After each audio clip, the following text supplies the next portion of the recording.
As a designer, it is highly likely that you're going to be collaborating with engineers at some point throughout your design career. Collaborating with engineers can sometimes be a challenge. At what point should you invite them into your design process? How do you create an effective handoff? These are some of the questions that Faraz, Ahmad, and I tackled in our recent live stream. Faraz is a colleague of mine and fellow engineer at UberEats, and we got together for 60 minutes to talk through how designers and engineers can better collaborate together. Before I get into the stream though, there are a couple of high-level takeaways that I want to highlight here. Firstly, the better the collaboration, the better the design, and ultimately the final product will be.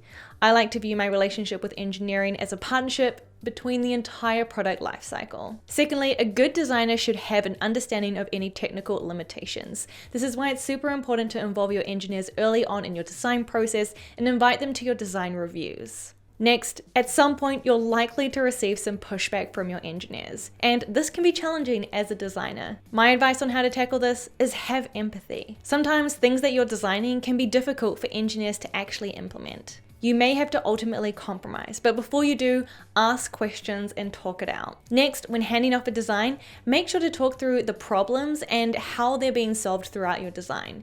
You may have complex flows or wireframes. Make sure that your design is clearly documented so that when you hand it off to an engineer, it's really easy for them to follow. And lastly, design doesn't just end at handoff. You should be having regular check-ins and conversations with your engineers as they are building out the design. Just like designers, engineers should also be showing their work for review and feedback. So make sure they're looping you in and you're getting frequent updates about how the implementation is going. This was such a great conversation, and I'm really glad that Faraz agreed to come on this live stream with me. If you want to catch future live streams, make sure to go over to Superpeer and subscribe there to be notified of when I next go live. All right, enjoy the stream.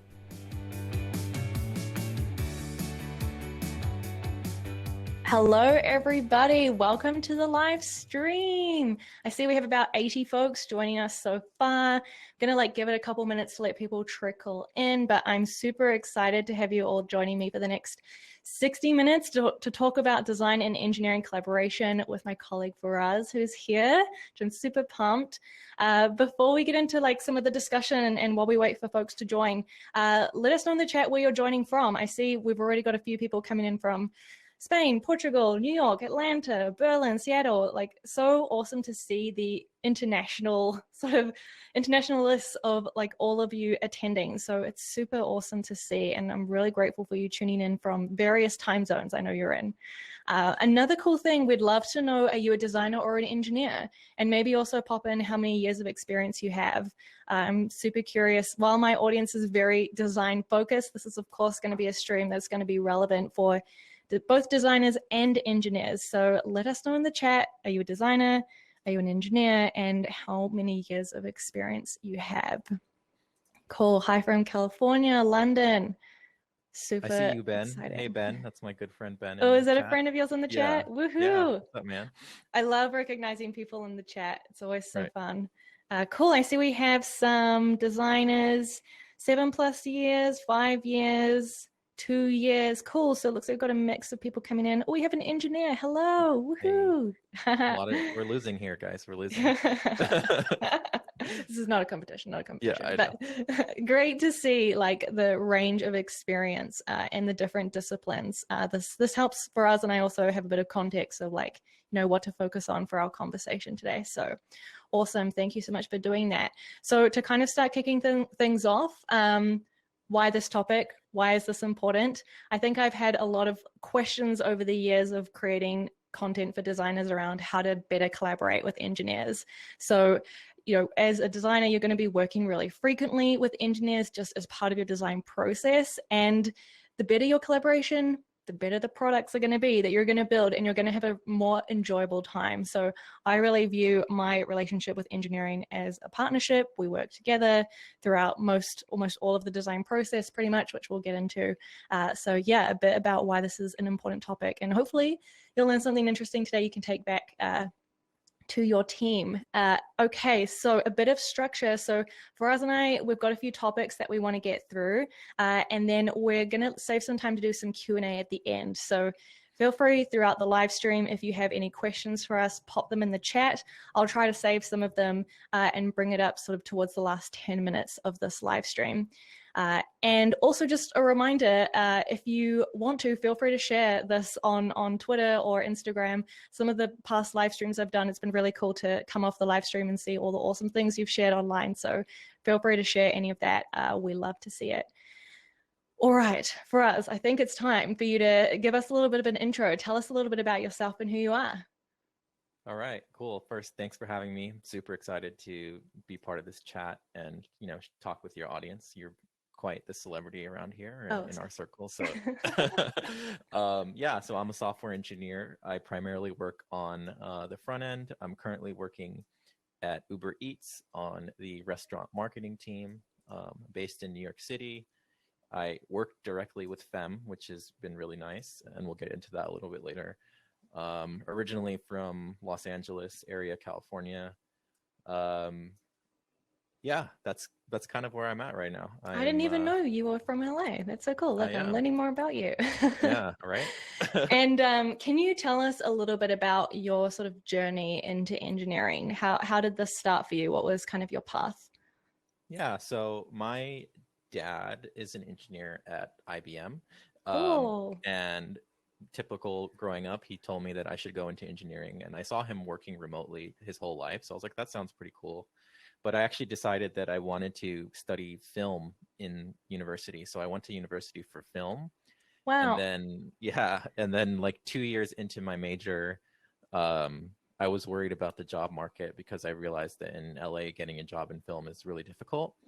So I kind of just went back to the drawing board and I like Googled what was the highest paying salary with just a bachelor's degree.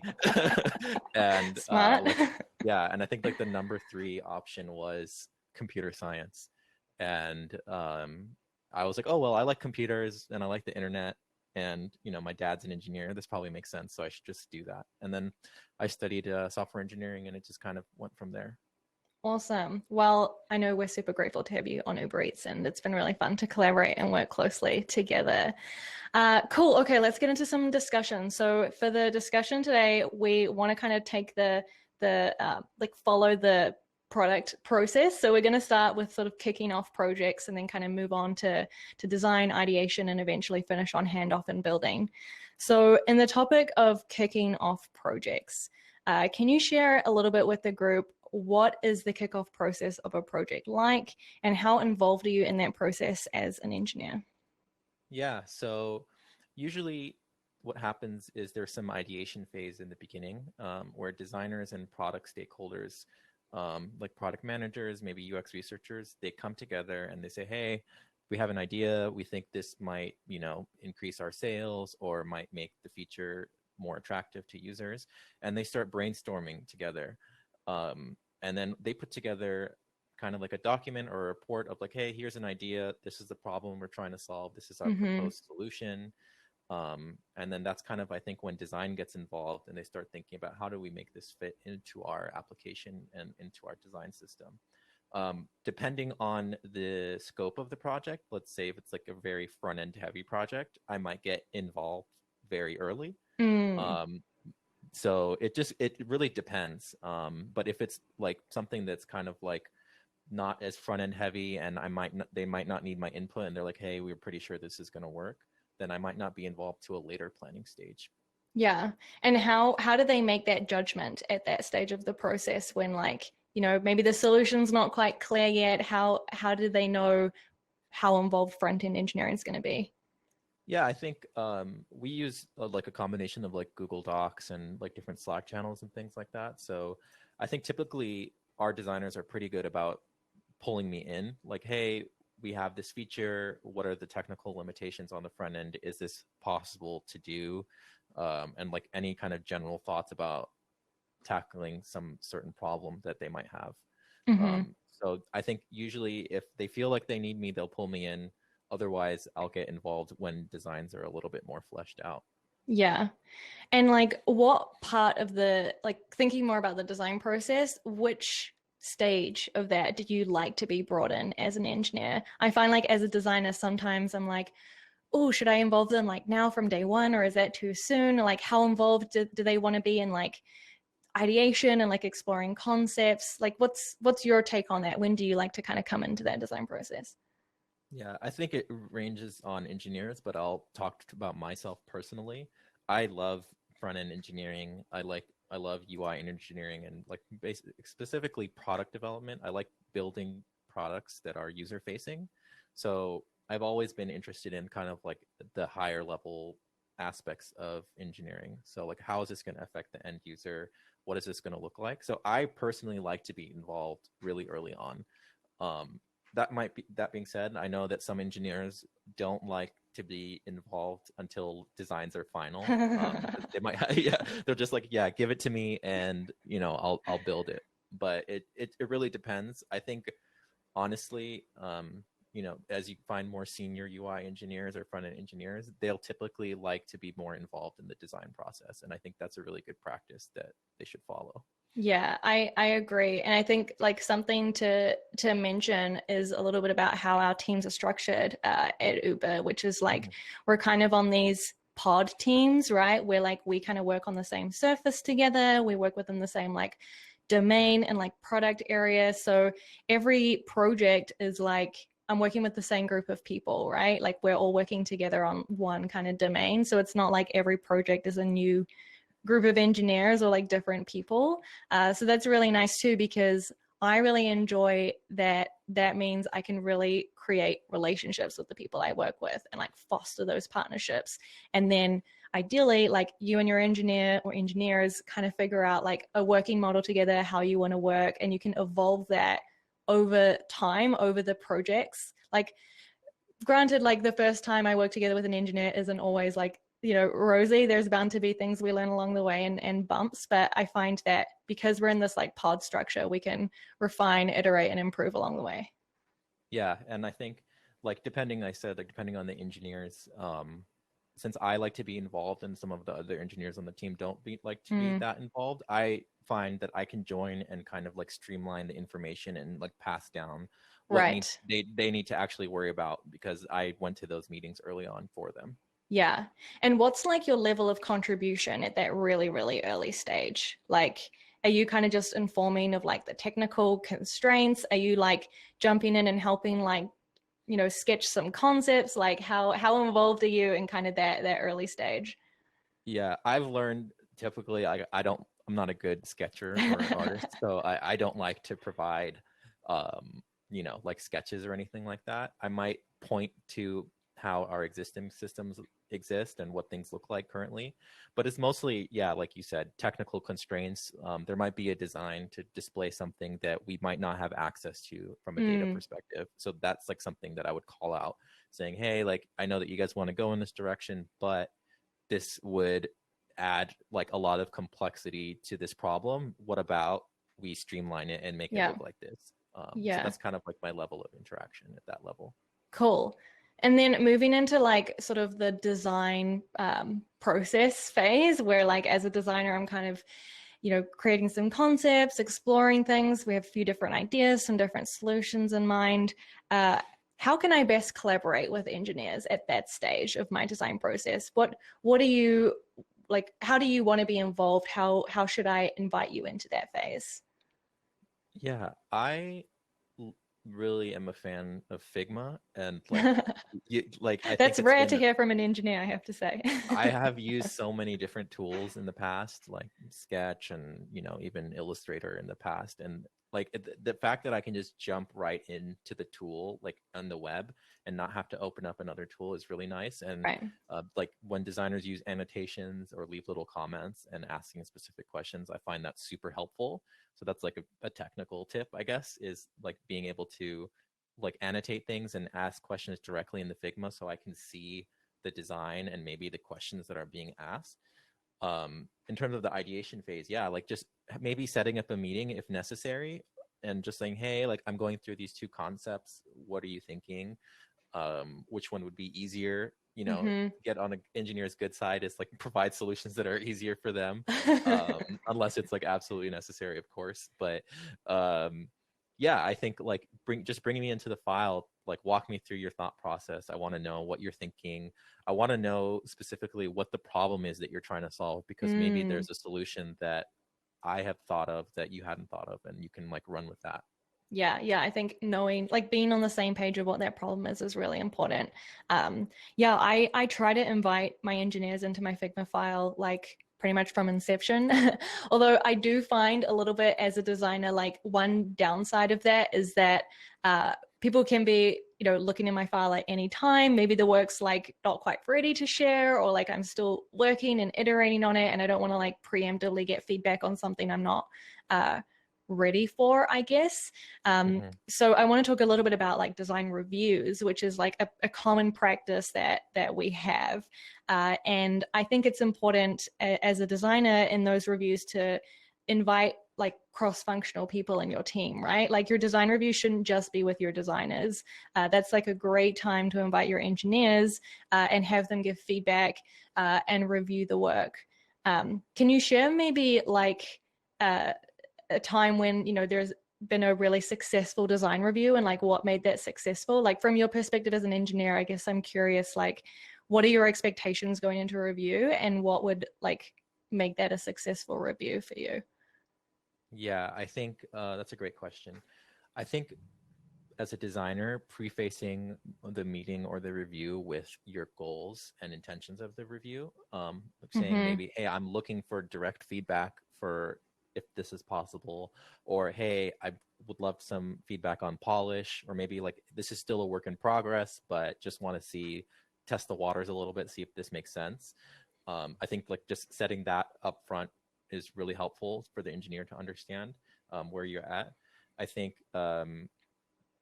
showing off like what you're working, we typically the ones we've had, I can think to one project we recently did with an intern. He walked through all of his different states of what he was doing, and he kind of asked for feedback after each thing he had a question. So he had laid out Mm. all the questions he had.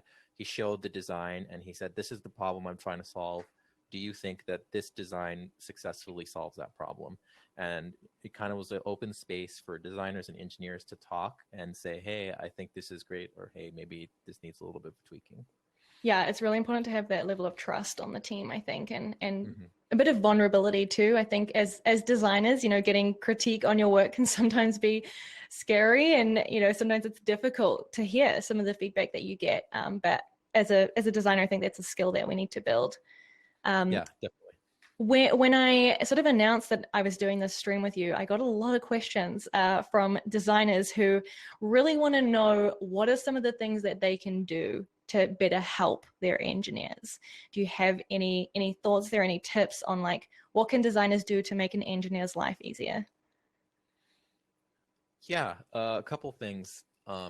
I think clearly stating like the problem that you're trying to solve. I mentioned it sounds like cliche, and we keep hammering that, but a lot of times you'll find that sometimes things are designed without like a clear problem that they're trying to solve, and especially engineering too. Things are built without a problem that they're supposed to be solved. So I Mm, think as long as the engineers and designers are aligned from the beginning of like this is the problem we're going after and this is the solution, that is like a huge first step.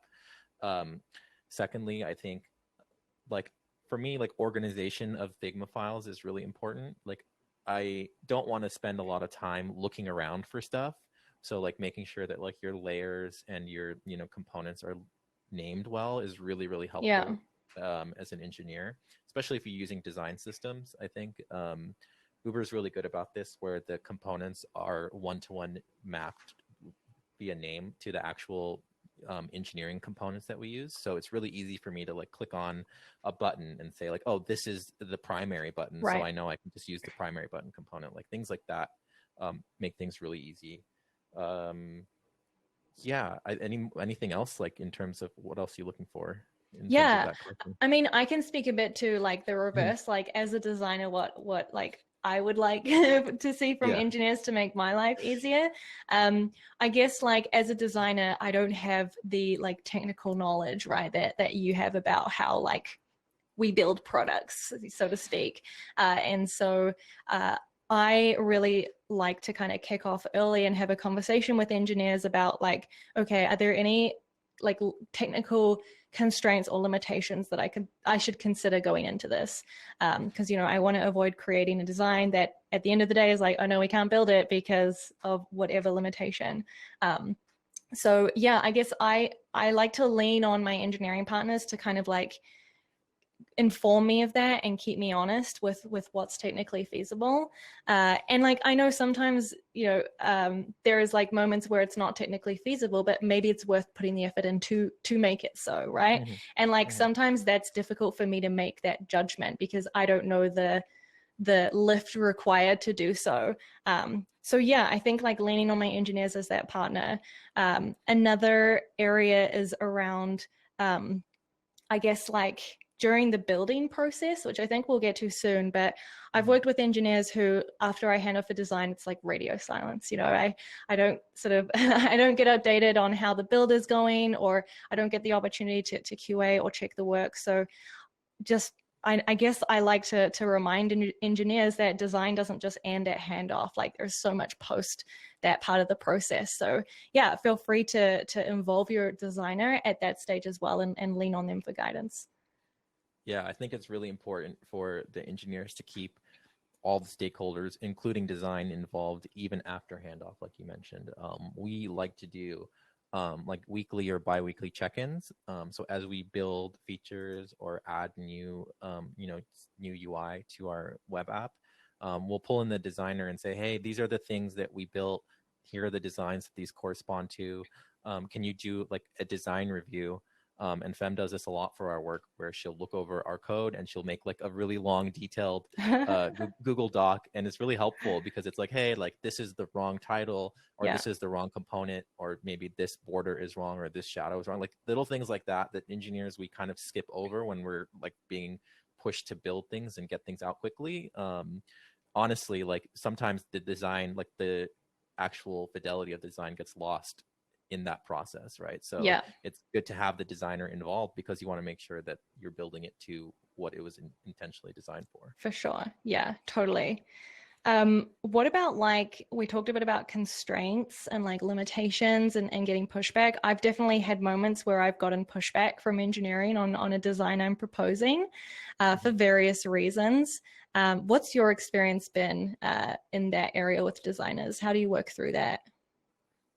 in terms of giving pushback to designers? Or yeah, like okay. You're the one giving the pushback, right? What happens next often?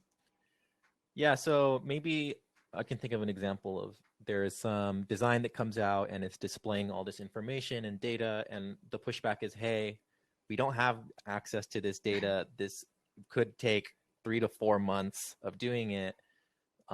Is there a way that we could come around to like a smaller solution? That's my approach, is to not always like say, no, we're not going to do this. It's try to find some middle ground of like, hey, what's like a first version of this? And I use like the word MVP, minimum viable product. Yeah. So like, what is the minimum version of this that you would be satisfied with that we can get out? And we can maybe pull the scope back a little bit, and still maybe get this idea out there, but not as, full-fledged out as you thought. And maybe we do some testing. Uber does a lot of testing on their UI and new features. So we'll see, hey, this is an idea we had. It's going to increase, usage of this feature. Let's do an MVP version of it. Let's test it. If it shows that it's promising, then we can invest the time in maybe getting that data needed. Yeah, I really like your approach of like not just saying no, but like giving an alternative, or like, proposing a different way to solve the problem. That's helpful too for me to hear as a designer, right? Because like you just saying no isn't that helpful for me. It's like, well, why no? Like surely there's other ways, or like compromises, or we could meet in the middle somewhere. So yeah, that's definitely appreciated as a designer for you to kind of come with that sort of like alternative suggestion. But yeah, I mean, sometimes it can be I find there's cases of this where the pushback is like technical, like there's a reason for it, but I also find sometimes it's like subjective, like maybe an engineer doesn't agree with like, I don't know, some of the visual design decisions I made or something like that, or yeah, maybe we're just not on the same page about something, I guess. Yeah. And like that can be a little bit trickier as a designer, I think, to try and rationalize or to try and push through. I think I've kind of learned through experience to like ask more questions, you know, like just be curious and try and learn and listen a little bit more why you're getting that pushback. And like often I find in these more subjective reasons, there's like an underlying cause for it that can actually be solved in a pretty, you know, meeting in the middle kind of way. So yeah, I think that's just like maybe some advice I have for designers is to kind of like probe a little bit more and try and understand like really at the core, where is that feedback coming from, or where is that pushback coming from, and then try and like rationalize and see if you can make a compromise somewhere. That's a great tip. Yeah, definitely ask questions. Yeah. Cool. Okay, let's move into like design handoff, because I know this is a very hot topic when it comes to like design and engineering collaborating together. So we use Figma, as you mentioned, at Uber. And so as a designer, pretty much all of my handoff is in Figma. And I try to like document the handoff like pretty seamlessly, like you said, making sure my layers are named correctly and it's all tidy, and linking out to relevant documents and things like that. I guess like, can you tell me a little bit as an engineer, what to you is a good design handoff, and like what are the kind of things you want to see? How do you want that to be structured? Like how can we make a good design handoff for you? Yeah, so I can talk a little bit about how we do this at Uber. So whenever there's a new feature that comes out, the product manager or the product stakeholder will come up with what we call a PRD, which is a product requirements document, which explains the problem and the solution and kind of just the rough ideas of what they want to solve. And then they hand that off to design, and then it's up to design to kind of bring those ideas to life. So I think for a good dev handoff, it's, you know, first maybe set up a meeting, talk about the problem, share the PRD. Here's a list of all the problems that we want to attack, and then kind of walk through each of those problems, either in a document form or live on a meeting, and say, hey, this is one problem that this PRD is trying to solve, and here's the design for that. Mm-hmm. And I'd love to, like, this is what we're thinking. And this is typically after a lot of the checkpoints that we've had or a lot of the design reviews. So things are pretty final at that point. But it's good because engineers are on and off different projects all the time. So we're not going to remember all the things that designers are working on. Typically, Right. you're working like 6 months ahead in the future than I am. So by the time I see it, it's like, oh yeah, I forgot that we're even doing this. So you know, so I think just reminding the engineer like why we're solving it, this is related to this, what this looks like, answering any questions. I think Fem is really good about this. Is anytime we have a question, she'll like take a note down and she'll get back to me immediately. So or like take some time and get back to me via docs. So yeah, I think like a handoff document I've always found is really helpful. Maybe like with some questions that were asked, and then we can relate back to that.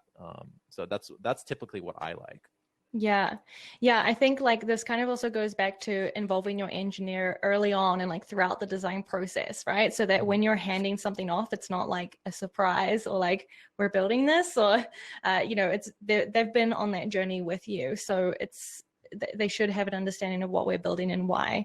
I do find like sometimes it can be challenging to communicate the design in the handoff. Like sometimes there's a lot of complex flows or like, you know, different scenarios, error states, edge cases, things like that. What's your preference for how a designer should communicate those kinds of things?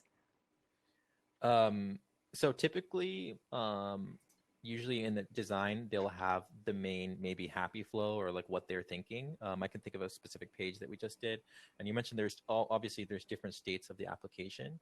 And what I find really helpful in design and the way you lay out your file is you have like the main flow right in the center. And then off to the side, they usually put like panels explaining this is the happy state, this is the error state, this is maybe intermediate state. Yeah. And just having that like really co-located with that file so I don't have to go digging around is super helpful. You know, the easier I can find things, the less mistakes I'm going to make usually. So I think having all of those states right next to each other and explaining here, these are the different states this, you know, design could potentially be in, and having it all there, you can talk about it when the engineer sees it. And like, how do I get my engineers on board using Figma? This is something I hear a lot from designers too, is that like their engineers don't know how to use Figma, or they aren't interested, or there's like a gap in sort of knowledge there. And like for context, I think as designers, we're trying to like move away a little bit from the like redlining and like, you know, really detailed specs of like there's 8 pixel padding here and like this is the name of the component. Like you know, Figma is kind of built in a way that like anyone can come into the file and like you should be able to get all that information pretty easily if you know how to use the tool. So yeah, I guess like first of all, how did you learn Figma? And like any tips for designers about how to get their engineers on board with this kind of software? Yeah, that's an interesting question because I find Figma the easiest to use. And I'm not sponsored by Figma or I'm not getting any checks from them. If someone works at Figma in the chat, let me know, you know, I'll take it. But it's great because it's a web-based tool and you just send a link and I can open it. In the past, you'd have to download Zeppelin or download Sketch, and like it was always really slow. I had my development environment open and trying to open Sketch, and it was just like really not working well. So I guess like just send them the link directly to what you're talking about. The fact that you can do that in Figma is super powerful. Like you can just send, hey, I need your feedback on this specific panel, and you can just link directly to that. Like that to me is like getting them to use it. That's like a really good use case. It's like you can't see it unless you just click on this link and it'll take you directly to what I'm talking about. Yeah. I don't think engineers need to know too much about, like, I'm not asking them to be designers, but like I think that learn how to like right click and look at the colors and Inspect the and font, things. Yeah. inspect things. Yeah. Typically those are pretty good. They might not always be 100% accurate, but they're pretty good for, especially if you use good component naming. This goes back to like what I was saying about using naming and your layering properly. If it's done well, it uses the same component name and the same brand colors or the component colors. So you can just see, oh, I know this color. This is primary content. This is primary button, et cetera, et cetera. Yeah. And what about other design tools? We have like a few people in the chat, I think, who are, you know, using tools like Adobe XD, Sketch. Do you have any opinions on those kinds of tools? I've used Sketch in the past. I think that was kind of like the de facto maybe a couple of years ago. It's fine. I just find that it's a bit slow. Like I think that's my main problem with it is that my computer always is running super hot when I'm trying to open Sketch, or sometimes like, you know, the sync is not real time. So the fact that, you know, Figma is real time is good. I think a good workflow might be using Sketch with a tool like Zeppelin, where you can kind of play around with your sketch as a designer, and the engineers don't really have to go into that. They can just go look at the Zeppelin in the web. I don't like downloading more software, especially those really heavy design ones that I don't really use that often. Yeah. I see we have a couple of questions in the chat around kind of like how a designer actually hands this off, and then also some people are looking for advice on like smaller feature releases. Like you mentioned, kind of the 6 months. What if it's more like 6 weeks or even shorter? So I think like I can speak to, as a designer handing off a project, what I used to do in the past, I haven't done it as much anymore, but I used to like actually schedule a meeting. I'm trying to move away from meetings now, so now I do an email. But I used to meeting, email, whatever your style is, like just make sure it's documented somehow and recorded that like this project is being handed off. Here's all of the links, like here's everything you need for the design. Here's a link to the Figma, any copy docs, any like, I don't know, user research docs that like informed some of the design decisions you made. Like collect all of that up and like send it out to your engineer in like one package so that for them, they have that as a one-stop shop, a place to go.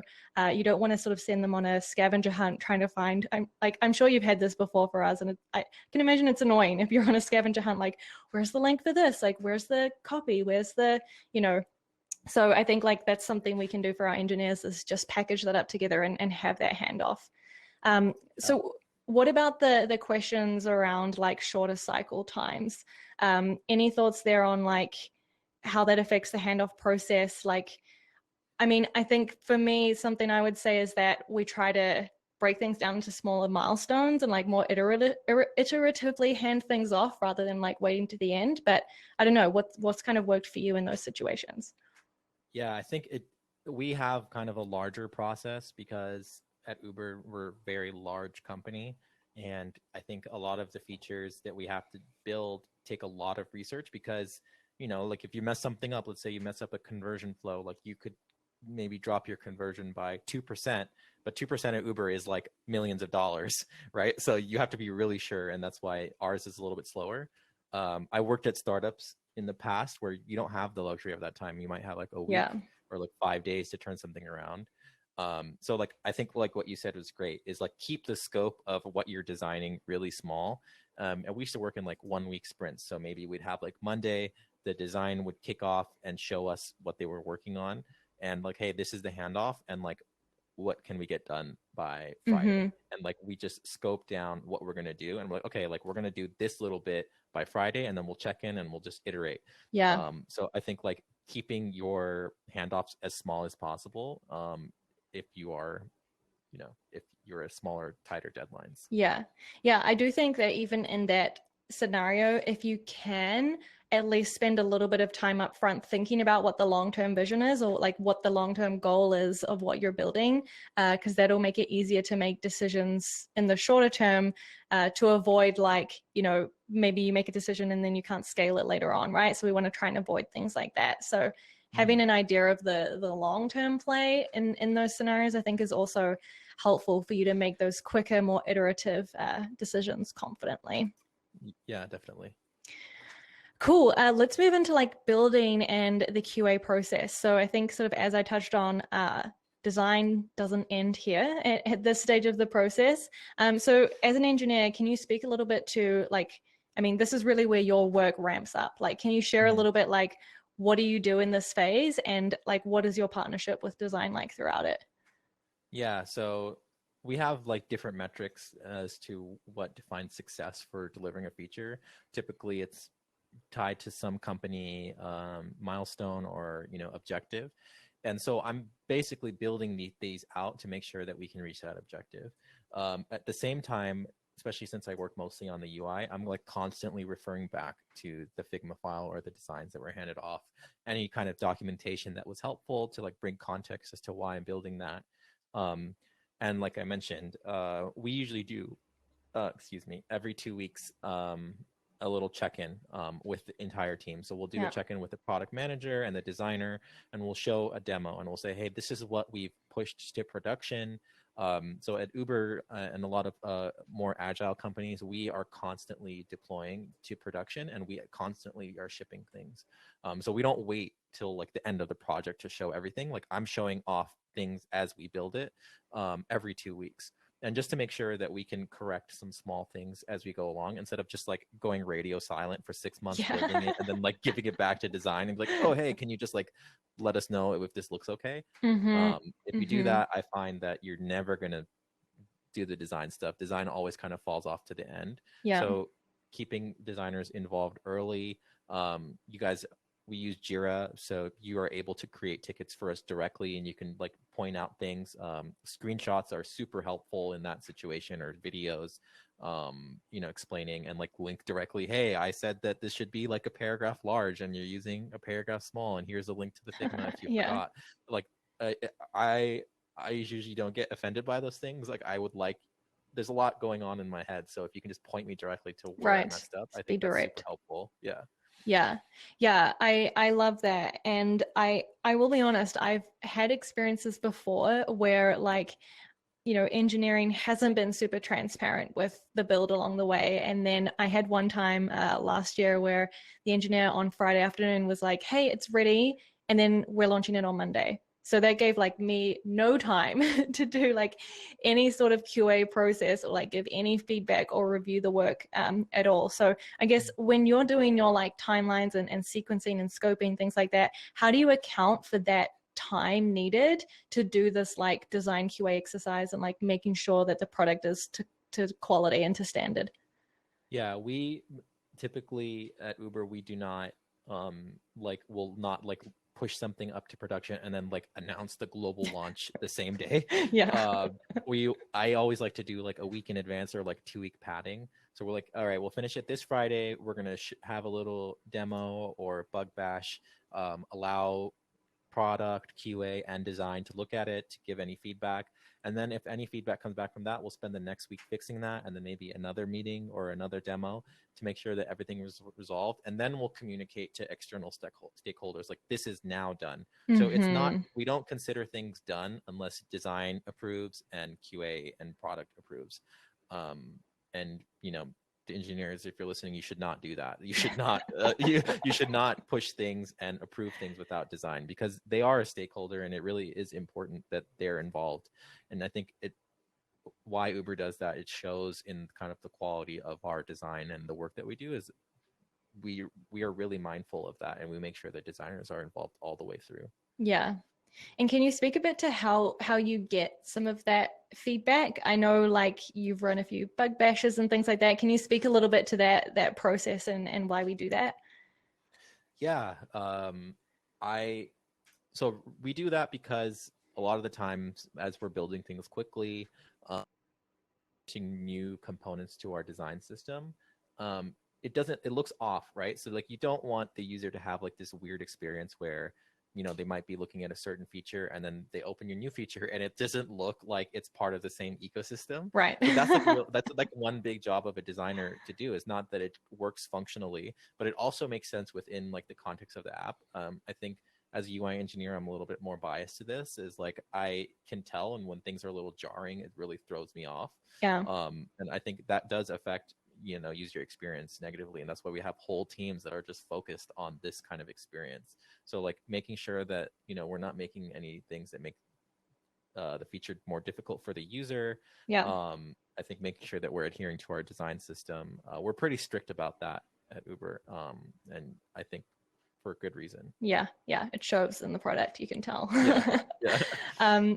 Yeah, I mean, I will say, like, as a designer involved in those bug bashes and things, I love being pulled into those and, like, you know, being given like a staging environment, and I can like go in and take screenshots, and like, it's really exciting for me as the designer of that to like actually be able to interact with it for real for the first time. You know, it's like one of those really exciting moments you want to get once on every project. So I really love being involved in those. Sometimes, like, actually, we just had this happen, I feel like a few days ago. You know, we have these bug bashes, and like, you know, you think you're close to launch and then you get like a lot of bugs, right?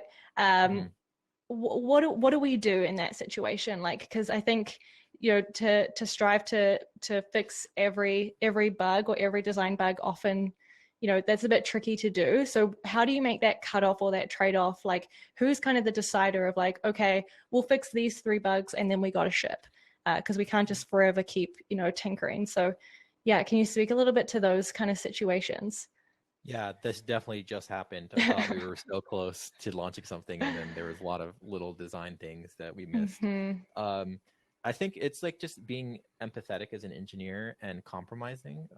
Depending on how your organization is structured, that decision might come down to your product manager or your engineering lead. At Uber, we have eng leads, so I'm the eng lead of a project.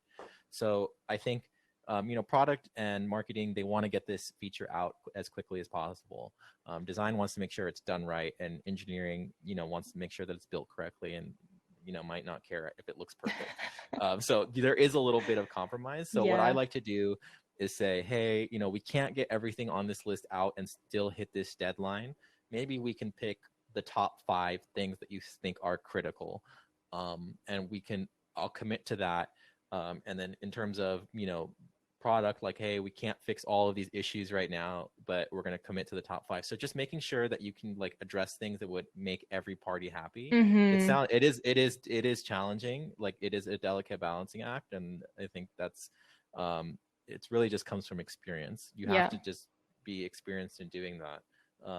But yeah, I think like giving a little bit to everybody, it will go a long way. And instead of just saying, no, we're not going to do any of these design things. Yeah, I think we call them launch blockers, right? Like, what are the launch blockers, like things that we absolutely must fix in order to launch this product? And then I think I also just want to add, like, the things that we don't get to don't just like get thrown out and never get fixed. Like, we're adding those as tickets to Jira. Like, those are like design bugs that are going to be fixed eventually over time. And then I think I'd also mention, for context, like, often when we launch things, it's launched as an experiment. So we don't like roll it out to the whole world like on day one. Correct me if I'm wrong, for us, but That's correct. often we're like launching in small markets and small experiments. So there's also a bit of like give and take there of like, okay, well, we've got the core functionality, like let's launch, roll this out in the experiment, get some feedback, take note of the bugs, and we can like improve and iterate before we do like a wider or like more global launch. So I think that's just something to keep in mind as well. Yeah, experimentation is really, really integral part of Uber's engineering culture. Everything is put behind a feature flag, which means that we can kill it at any time. We can just hide it from all users if we find there's like a huge bug. So yeah, like that is really, it really helps us ship things confidently because we know at any time that we can just pull it back. Yeah, totally. Phew.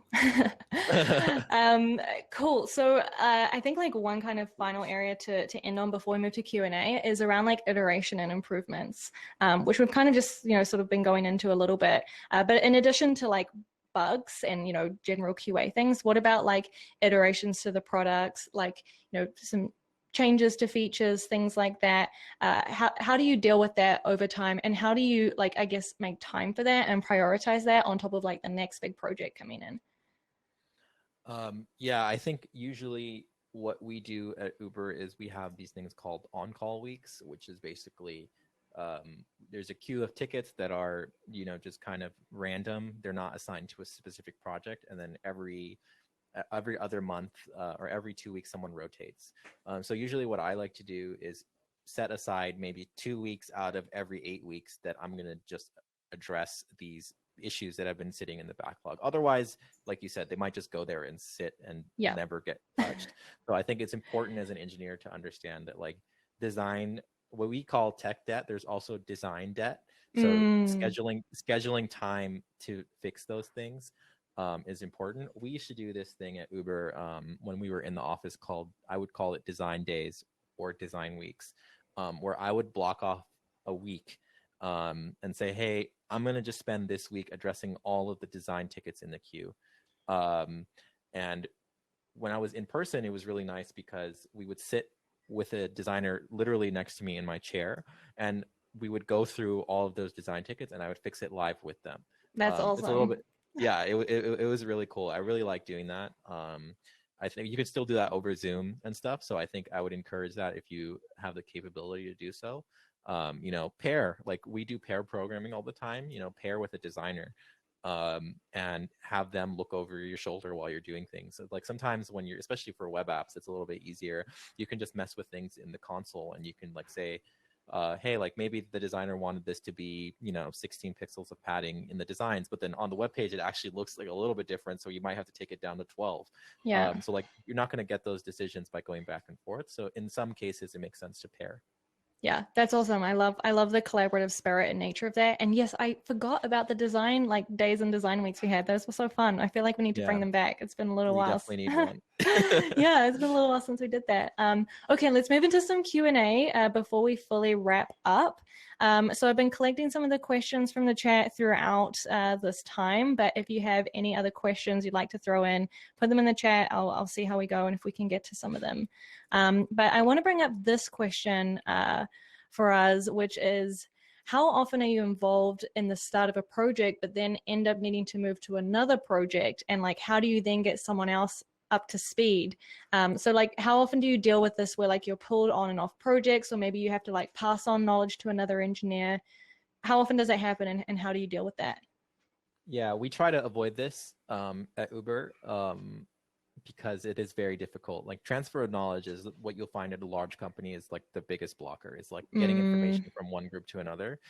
That being said, it does happen from time to time. So I guess it's important as a project lead, if I'm the project lead and I'm being put onto another project, it is my job to make sure that the information is transferred.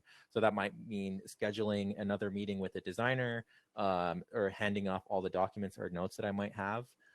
But generally, I would try to caution against this if you can, is try to avoid doing this. Yeah, it's not the ideal situation. And I've had to do this a little bit on the design side too. And that's also really difficult because a lot of designers like making these like making a lot of design rationale and design thinking and decisions that to pass on to someone else can be a little bit tricky.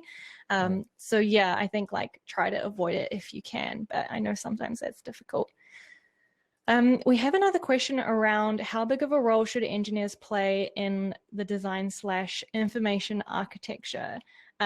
So I'm not sure if this person is asking about like design systems specifically, but assuming they are touching on that topic, like how involved are you in like contributing to the design system, or like, making requests or giving feedback there?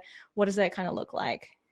Yeah, so depending on the size of your company, again, Uber has a specific team dedicated, engineering dedicated to building the design system that the designers have had. So I typically don't get too involved in that unless maybe there's a design that comes out that's using the design system in a way that it wasn't intended for, and maybe it's a new way. So if we think that that's going to be useful, I can give a suggestion or maybe even make that change myself to the design system and say, hey, we're using this, accordion component in a different way than it was originally intended. Would it make sense to add this so that, other teams could leverage it this way? And just like any other product, the design system at Uber is considered its own product. So it goes through its own life cycle. It has to get approvals and stuff like that. So I personally don't really get involved in those conversations unless absolutely necessary. Yeah, to be honest, neither do I. Like for context, for the group, we have an internal like design platform team, and I think an engineering platform team too, right? And so like they're mostly responsible for the platform, and so we don't get that involved in it. Although I would say as a designer, if maybe there's something that the system doesn't support, or like I need a component that's not there, then I definitely do have flexibility and freedom to like create that and sort of add that back to the library if I need to. Okay, there's a question here around documentation, how to document design for engineers. So I can speak a little bit to this.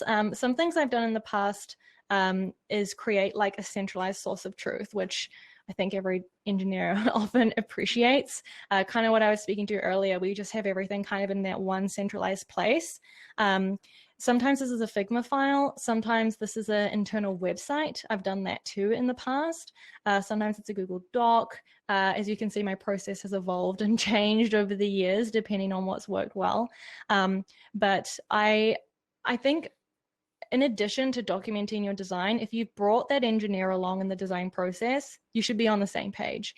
Like this shouldn't be you telling them everything you've learned or like trying to explain how your design works. Ideally, they should know that because they've been on that journey with you, and this isn't the first time they're seeing the work.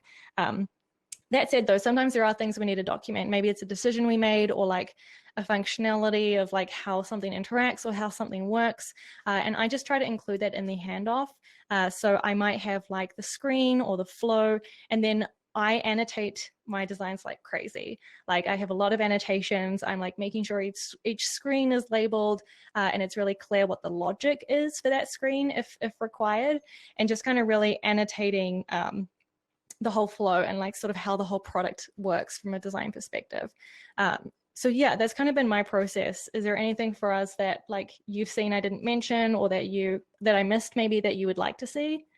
I think one thing that I find really useful in rare cases for very complex flows is like someone mentioned Loom, and like Loom videos of like a video recording of a designer. Sometimes we do this, but most of the time we're pretty good with annotation. But sometimes there are really complex interactions in different states. So it's really helpful for the designer to kind of like walk through those interactive designs and explaining what's going on, but not in silo. Like you'd also need written documentation, but I think in addition to that, I think it's sometimes helpful. Yeah. And something I realized we didn't touch on so far, but I see it mentioned in the chat is around prototypes. As an engineer, how useful is a prototype for you, or is static screens enough? What do you think about prototypes? I think they're very useful. I personally like them, like clicking through and like seeing how this would behave in an actual device. It depends on the situation, obviously. Some designs are pretty straightforward. It might be just one page where there's not needing like a full prototype. But sometimes if it's like multi-screens and like different interactions, and like if there's a specific transition that the designer's looking for, or a specific animation that the designer's looking for, that's when prototypes are really useful. So I'd say like anything that's like more interactive, Yeah. I would like to see a prototype or maybe even a video. If it's more static stuff, I don't mind just the screens. Fair enough. Yeah, I will say like I'm guilty. I don't do a prototype for every project, but like sometimes it's just like a project could be adding a tiny like feature to an existing experience. So I don't know. To me, it's always a bit hard to justify creating a whole prototype for something that small, but I definitely have worked on projects that are a lot more like interactive, and like maybe there are certain transitions or like micro animations that I want to communicate. And obviously prototyping is, you know, really good for that kind of stuff. Yeah, definitely. Okay, we got a question around engineers not agreeing with designs, which I think we talked a little bit about. But someone asked, what is your approach to convince the developers if they disagree with your design? I think this is a question for me. Yes. So yeah, I've definitely had this before, where not just developers, but even like product too, I've had where product has disagreed with my design or my direction. And that can be challenging in itself as well. I think similar to what I said earlier, I'd tried to, first before kind of getting into defense mode, like understand the rationale and like where they're coming from and why, and like what their underlying concern is. And then sometimes what I'll do is I'll just like invite them to jam with me. Like sometimes I found it can be really amazing to like put the pen in their hand, so to speak, and like get them to work through the problem with me and kind of bring them on that journey. So maybe we'll like do some brainstorming or some sketching together, or like try and think about different ways to solve the problem. In cases where maybe I just really don't agree and feel really strongly about my idea, then I just make sure that I have the design rationale to back that up. And ideally you have some rationale for all of the design decisions that you've made. And this is where documenting throughout the process can be really useful, because you'll have that to lean on. So yeah, just if you do have a lot of conviction in your idea and in your direction, then that's kind of part of your job as a designer, is to get everyone on board with that. And so talking through why you believe in this direction, why you think it's the right path, any rationale you have to back it up, that should hopefully help you move forward a little bit. Yeah, I think you just released a video about ideation with Crazy Eights, which I I did. love. Yeah, so I'll drop that in the chat for folks. Oh, but, thank you. Yeah, we do that, and that's great. As an engineer, I believe in the mindset personally to stay in your lane. I'm not a professional designer or a product manager, so even though I might have some small input, like I know that this is literally Fem's job to like think about these problems. So, and me looking at a document and like disagreeing after 10 minutes is probably not useful. Not constructive. Yeah, not constructive. So, yeah, I think Crazy Eights are helpful if it really gets down to that. Yeah.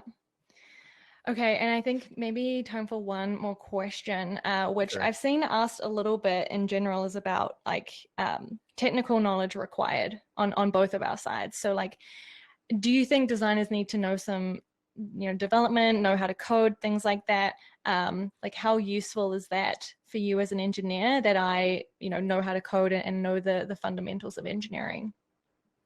I don't think it's necessary at all, actually. I don't know I actually don't know if you know how to code. I've never asked you that. I wouldn't know how to create a whole website, but I know the basics of like HTML, CSS, and like generally like how code is structured. Like I understand a little bit the framework. Yeah. Yeah. I think like at most understanding like viewports and dimensions of the different browser sizes in phones, but like actual coding, like if knowing CSS or like which selectors and what are the property names, I don't think it's that valuable anymore, specifically because like a lot of these tools automatically generate those styles for you, like Figma, so you don't have to like share like the actual CSS yourself. Right. Yeah. So I think just a general understanding of viewports and different dimensions and page layouts, which is literally what you guys do.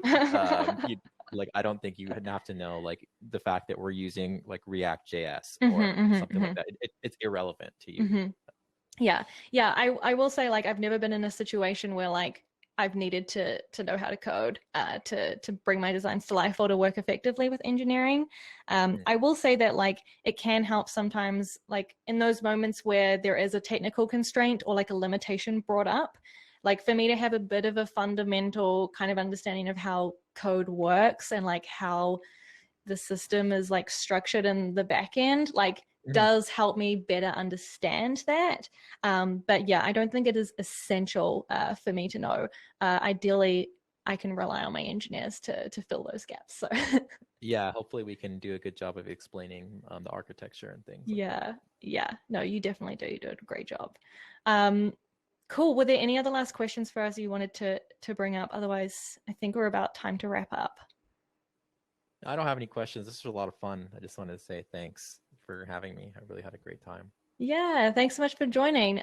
So yeah, thank you all for joining. And I know that there are a lot of questions. We couldn't get to all of them in the chat, but feel free to reach out to us. For us, I'm going to drop your Twitter in here. Okay. For us, kindly is open to chatting more. If you have more questions about this, then feel free to reach out to him on Twitter. And I'm also going to plug, because you didn't plug it earlier, your retro Okay. app. Yeah, So sure. for us is working on this really cool tool to help like teams run retros. So definitely check that out. And I think people can like sign up for a wait list at the moment, right? Yeah, waitlist is currently open, planning to launch at the end of March. So yeah, if you're interested and think your company could use a fun retrospective tool, sign up. Cool. Awesome. I'm so excited to watch you kind of launch that. Great. Well, thank you so much to everyone for joining. If you liked this kind of live stream, let us know. I'd love to know if you want more of these kind of live streams, any other different topics or people you'd like to see on the live streams, then feel free to reach out to me and let me know. And just to say that, yes, the session was recorded. I saw a few questions about that. So I'm going to be posting this in case you missed some of it. Don't worry, you'll be able to watch it from the beginning. Cool. Okay. Thanks so much for coming on for us. This was so fun. No problem. All Thanks, right. everyone. Thank you, everyone. Have a good Friday and a great weekend. Bye.